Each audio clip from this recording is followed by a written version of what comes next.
بسم اللہ الرحمن الرحیم۔ السلام علیکم پیارے دوستو۔ بیان کیا جاتا ہے کہ بنی اسرائیل میں ایک انتہائی نیک شخص رہا کرتا تھا جسے اللہ تعالیٰ نے ظاہری حسن و جمال سے بھی بہت دے رکھا تھا۔ وہ اپنے ہاتھ سے زنبیل بناتا اور فروخت کر کے اپنا گزر بسر کیا کرتا تھا۔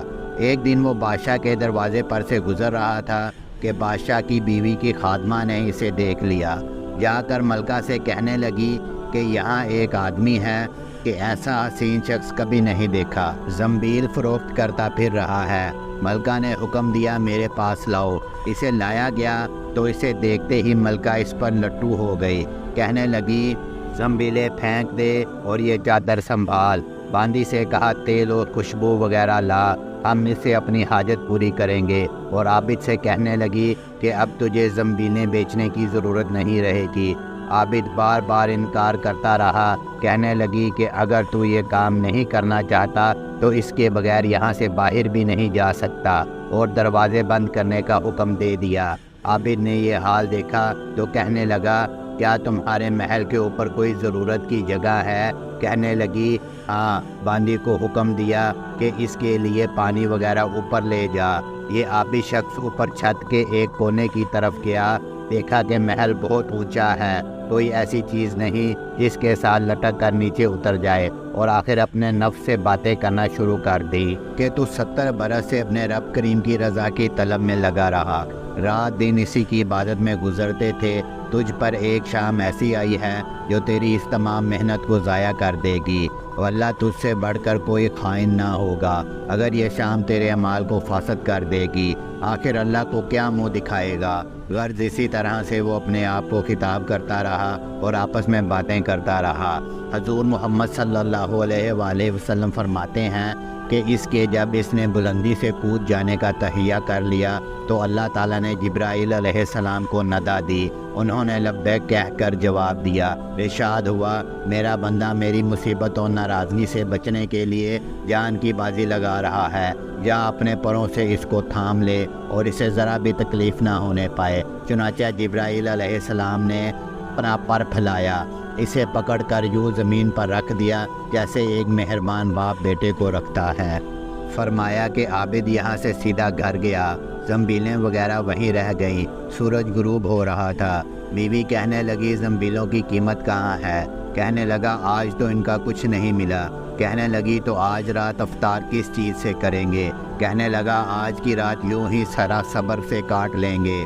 پھر کہنے لگا اٹھ کر تندور میں آگ جلا دے، اگر ہمارے ہمسائے تندور میں آگ نہیں دیکھیں گے تو نہ جانے کیا خیالات ان کے ذہنوں میں دوڑیں گے، خواہ مخواہ انہیں پریشانی کا سامنا کرنا پڑے گا۔ بیوی نے اٹھ کر تندور میں آگ جلا دی اور خود واپس آ کر بیٹھ گئی۔ ایک پڑوسن آگ لینے کو آئی، پوچھا آگ ہے؟ جواب ملا آگے بڑھ کر تندور سے لے لو۔ یہ عورت آگ لے کر واپس ہونے لگی تو گھر والی سے کہنے لگی کہ یہاں بیٹھی باتیں کر رہی ہو، ادھر تیریاں روٹیاں پک چکی ہیں بلکہ جلنے کو ہیں۔ عورت نے اٹھ کر دیکھا تندور بہترین روٹیوں سے بھرا ہوا تھا۔ عورت نے انہیں برتن میں رکھا اور خاوند کے پاس لے آئی اور کہنے لگی کہ تیرے ساتھ اللہ تعالیٰ کا یہ معاملہ تیرے بلند درجات کی وجہ سے ہی ہو سکتا ہے، لہٰذا تو اللہ تعالیٰ سے دعا مانگ کہ ہماری باقی زندگی خوشحالی اور فراغی میں گزرے۔